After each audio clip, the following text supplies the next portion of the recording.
What about historical shoemaking draws you specifically?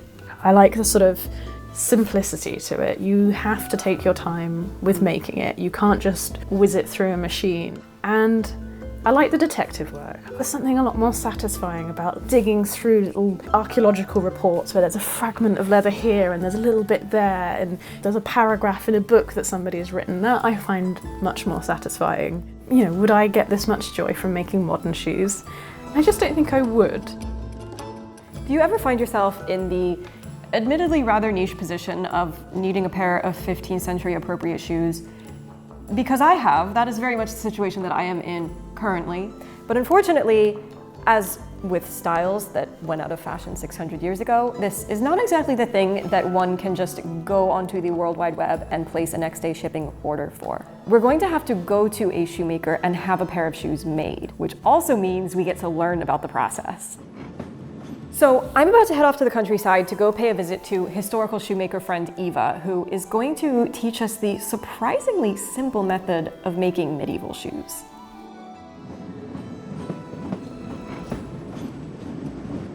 What better way to occupy our time on the train journey than to catch up with the latest drama happening over in June's Journey, the compelling hidden objects mystery game that we all know and love around here, and the sponsor of this video, who allow us to take on projects like this. The game's 8th anniversary is coming up, or shall I say spookyversary, because this year's theme is all things creepy and mysterious. There are going to be loads of special events happening throughout the month, including a brand new mystery set out for you by June herself. There will be exclusive new Halloween-themed decorations for your island, which I will most definitely be endeavoring to collect all of because ya girl is Halloween trash. But I personally also have a fun little June's Journey themed surprise coming for you later this month. Let's just say there is ghost hunting involved, and for some reason a giant whisk, but so if you're not yet a June's Journey player, now is definitely a great time to jump in. There's going to be so much going on this month. And for those of you who are already June's Journey players, get hype. Download June's Journey for free by clicking the link below or by scanning the QR code on screen. And, oh look, it's our stop.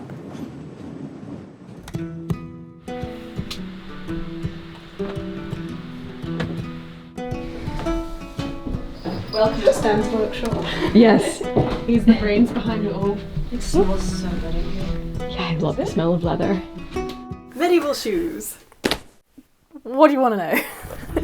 What sort of sources do you look to find out what these shoes were looking like and how they were made? Obviously, if you can look at surviving examples, that's the best thing. Yeah. But the further back you go in time, the harder that gets. Right.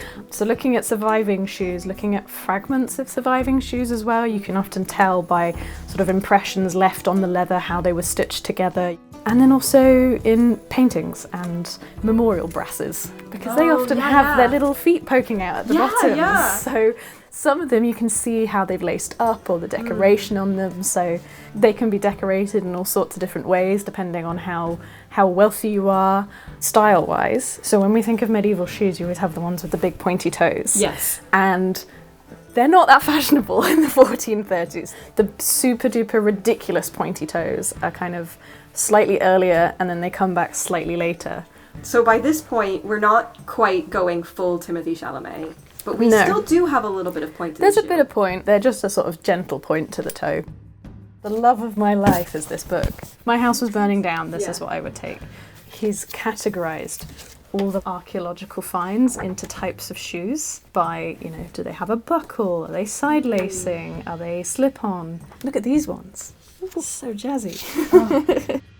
Shoes at this period, they're built quite differently to how we make shoes today. So cut out your uppers, which are the top bit of the shoe that you see. You stitch them together, you put any reinforcements in. You then cut out your sole, stick that on the bottom, and then you just sew around the edge and sew it all together. So they're basically the same as clothes, where you make them inside out and then you turn them the right way round.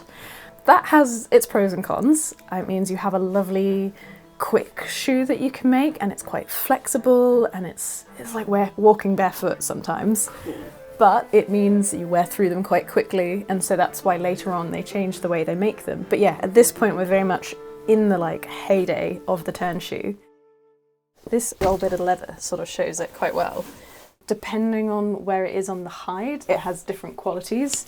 So this is sort of running up the back of the animal, and so you've got sort of nice thick bits in the middle, but obviously around the edges, where it's almost like around their wrists, it's a lot thinner, it's a lot stretchier. You probably wouldn't want to use that for a shoe because it will stretch in weird ways, it's not as strong.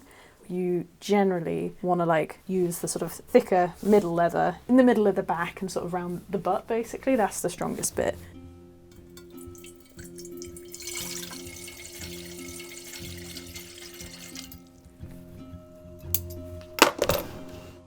This is beeswax and resin. It's sticky and will strengthen the linen thread and also just help the stitches, they'll just adhere to the leather a little bit better. Yeah. Your uppers, they're usually made of 2, maybe 3 parts. So you'd have the front, the vamp, and then you have the sort of the back, which sometimes is split into 2. So they're called quarters, but at this point, often they're just one piece around the back. So yeah, you sew the seams, they're all saddle stitched, so you stitch with both ends of the needle, and that way you get like a little knot in between each stitch, so it just makes it really, really strong. And then I've hammered all the seams down and making sure it's as flat and as comfortable as possible.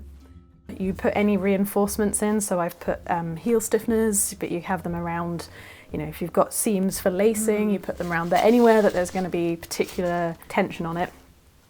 So this will just make it a little bit easier to stitch through without stitching all the way through. So I'm just trying to like come out the side of the leather there. You see I'm just catching it, but I'm not going all the way through to the other side.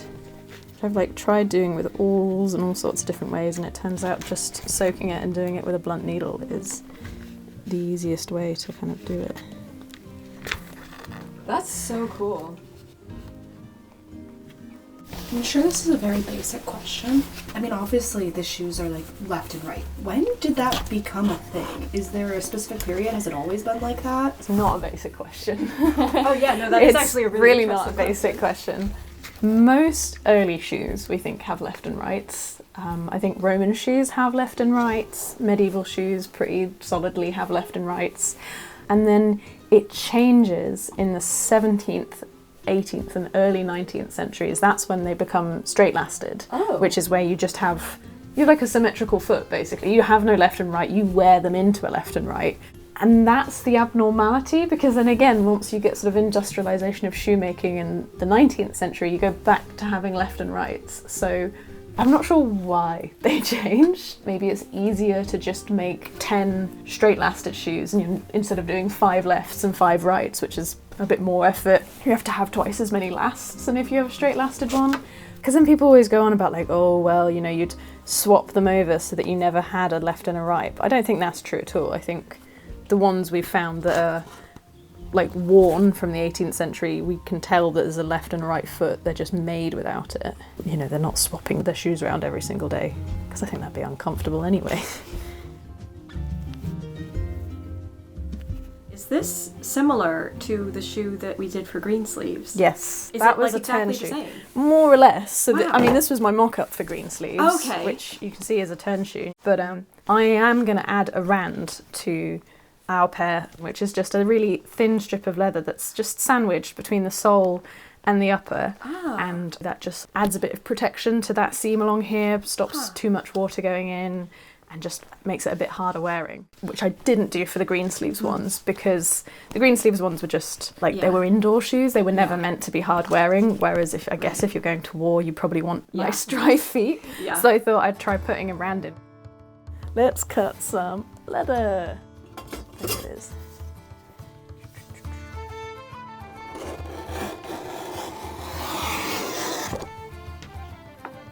We'll cut a couple while we're here.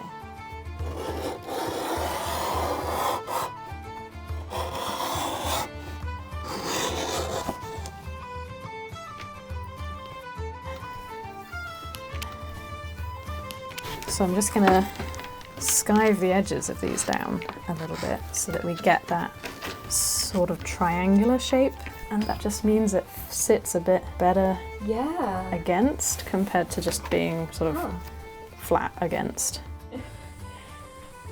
Yeah, what's all the air coming out? screams. Wow. The holes don't go all the way through, they go out the side. Oh. And you also cut a little channel around the edge, and that just sinks the stitches into it. So again, as you walk on the inside of the shoe, you're not going to wear through those stitches because they're just hidden underneath the surface. Yeah. All of it helps make it last a little bit longer. So here I'm trying to come out the side of the leather and as close to the middle as I can.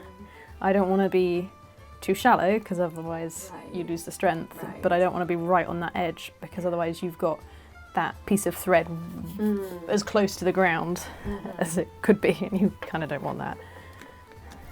So getting the angle is always a bit trickier.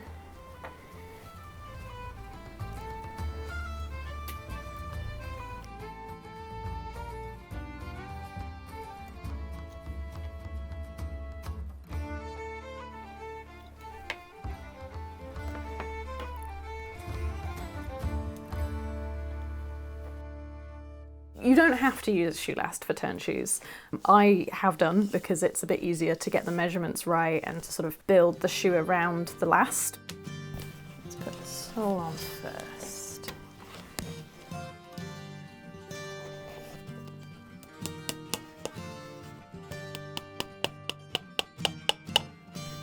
I'm trying to minimize the amount of holes in the bottom of the sole for obvious reasons. Yeah. So I'm going back to the ones I used before when I was cutting it out. But what I will do is I will just sort of, when I'm done, I'll turn it over and I'll stamp like I did on these ones. And that just helps close up the hole a little bit. But I have seen a few medieval soles where you can still see the 3 little pinholes. So they obviously weren't too bothered about it. Right. Make sure it's all in the right place. I'm going to start by nailing in heel and the toe just to hold it all in the right place.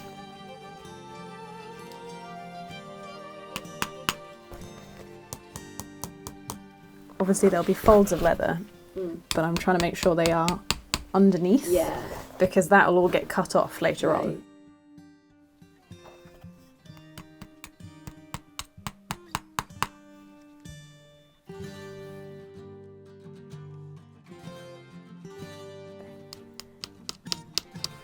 There we go. We have basically a shoe. I mean, I say basically, there's still a fair bit to do, but ta-da! There you go. Shall we sew it? Yeah. But the thing is you've poked all the holes through first, so you're not using it like a needle to poke the hole. You're literally just using it to guide the thread through the existing hole. I'm also covering the awl in beeswax and resin just so you're not forcing the leather as much. It should glide through a little bit easier. And now I'm going to go through and I'm just going to catch the rand and the upper. So does the band show on the outside? It should do, yes. And it's sort of like a little flap that will just protect it. Okay, so got that first one in. Another thing I'd like to do is look at some originals and see how big their stitches are. Because I think we have that sort of like Victorian idea of like, ooh, thousands and thousands of teeny tiny little stitches. Again, I don't think they were fussed about that in the medieval period. They're working to earn a living and churn out as many shoes as they can, really. This does look like really tough work. It's really hard on like your wrists and your arms and your fingers. Yeah. Apparently, from what I've heard, the word on the street amongst historical shoemakers is that if you do it for too long, you go mad. I mean, I would argue I'm already mad to be doing this. So, how long does it take to make a pair of shoes? I mean, it all depends on how elaborate you want to go. So, turn shoes are quicker, but if you're good, I reckon you could churn them out pretty quickly in like less than a day, maybe. Stanley's so noisy. I don't know if he's as chuffed with his new collar as I am, but I love it because it's got his little name on it. Oh, did you make his collar? I did. I made it the other night. Oh. When I was bored of making shoes and was like, I need an easy, quick win. Oh, he's loving the fuss. You give him a little chin scratch, that's what he really loves. Oh yeah.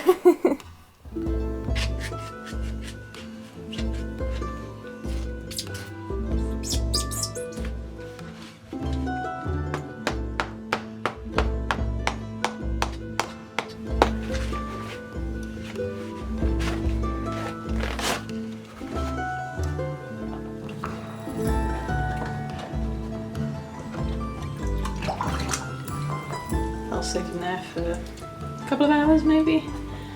Leave it for a little bit, come back and see how soft it is and whether we can turn it. And now for the grand reveal, and the important step which gives medieval turnshoes their name, turning them out so that all the construction gets safely protected from wear and tear. Now we have a shoe. Yoo-hoo. There we go. Voila.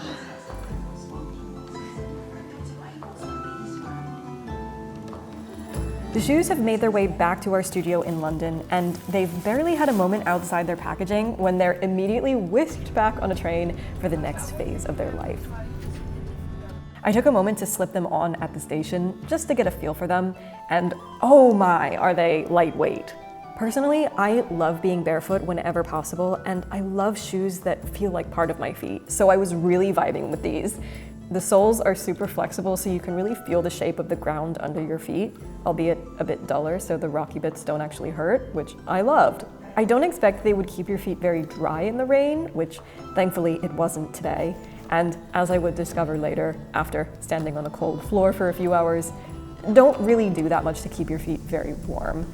But they would be absolutely delightful for walking through grass and fields, as I expect many 15th century perambulators were doing.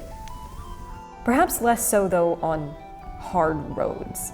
In fact, when I ran into one of my hosts en route to my destination, the first thing I was asked was, "Have you been attacked by a pebble yet?" Thankfully, I had not, and the shoes saw me very safely to the armory. These shoes are going to be part of a big Joan of Arc themed project we're currently working on in the studio, part of which involves the addition of some leg armor. But in order to build the sabatons, or the foot protection, the armorers will need a pair of shoes in the shape of the sabatons that we're going for. Hence our sort of retroactive decision to commission a pair of 15th century shoes, which also ended up giving us a great opportunity to learn about the process of 15th century shoemaking, so I'm not complaining. Matt and his team over at Lancaster Armory, who are building the leg armor for this project, have to hold on to the shoes in order, once again, to build the sabatons. So the shoes will be once again returned to the studio with their accompanying sabatons. This whole project is a collaboration between fantastic textile and now metal artisans coming together to reinterpret a Joan of Arc themed armor gown. So if you missed part 1 of the designing of this project, that will be linked on screen for you here if you would like to go and catch up. And if you would like to be notified of further parts in this series, do be sure to hit subscribe. Thanks once again to June's Journey for sponsoring this video and for allowing us to take on big projects like this. Links below if you would like to investigate more.